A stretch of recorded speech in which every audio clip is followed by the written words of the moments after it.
नमस्कार, business express में आपका स्वागत है। मैं हूं आपके साथ अंकिता और आइए अब खबरें देखते हैं विस्तार से। 5 राज्यों की 9 बड़ी मंडियों का सर्वेक्षण करने से पता चला है कि देश में अच्छी पैदावार के बावजूद जून माह में कई मंडियों में कारोबार आधा रहा है। इस मामले में गुजरात अपवाद है, जहां मंडियों में काम पिछले साल की तुलना में 2 गुना बढ़ा है। मंडियों में मांग कम रहने का कारण होटल, रेस्टोरेंट और ढाबे का पूरी तरह नहीं खुल पाना, रेलवे का बंद रहना और शादियों में 50 लोगों को ही शामिल होने की इजाजत होना है। केंद्र सरकार की ओर से 80 करोड़ लोगों को मुफ्त राशन देने से रिटेल बाजार में भी मांग घटी है। Dutch multinational bank robo bank की रिपोर्ट में बताया गया है कि यदि भारतीय रिजर्व बैंक को दूसरा राहत पैकेज देना पड़ा तो महंगाई की दर 12% तक पहुंच जाएगी।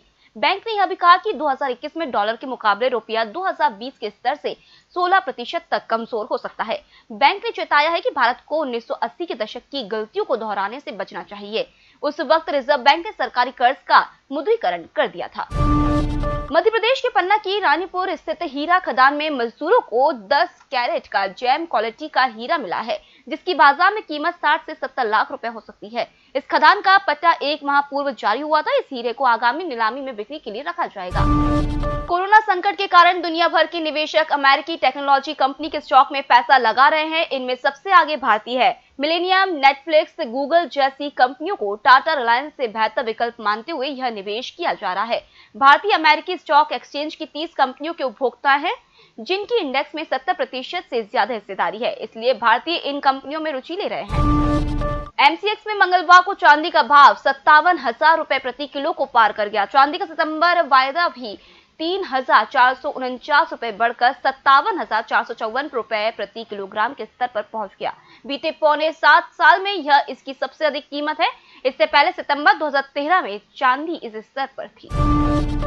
मंगलवार को वायदा बाजार में सोने की मांग बढ़ने के कारण सटोरियों ने सोने की ज्यादा खरीदारी की, जिसके चलते सोने का भाव भी 159 रुपए बढ़कर 49,186 रुपए प्रति 10 ग्राम पर पहुंच गया। इसी तरह वायदा कारोबार में चांदी भी ज्यादा डिमांड के चलते 1,295 रुपए बढ़कर 55,300 रुपए प्रति किलोग्राम पर पहुंच गई।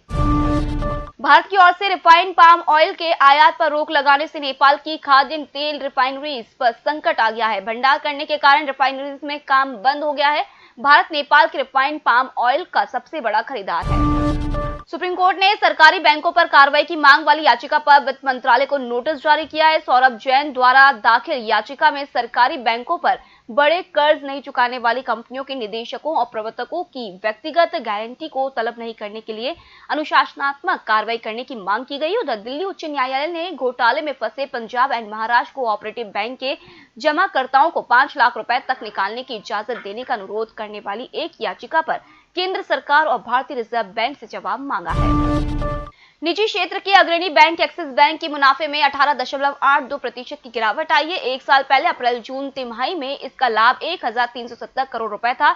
उसकी तुलना में यह चालू वित्त वर्ष की पहली तिमाही में 1,112 करोड़ रुपए रह गया है। उधर एसबीआई लाइफ इंश्योरेंस के मुनाफे में 5.1% की वृद्धि दर्ज की गई है।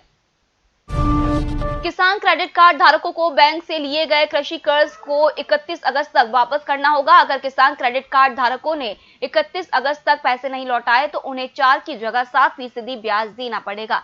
कर्ज वापस करने के लिए सरकार ने 31 अगस्त तक ही पैसा जमा करने की मोहलत दी है।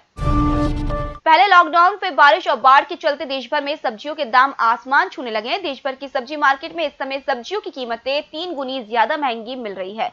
सब्जियां महंगी होने की वजह से लोगों की रसोई का जायका बिगड़ गया है। हालांकि मंडी की बात की जाए तो यहां सब्जी की कीमतों में इजाफा नहीं देखा गया है।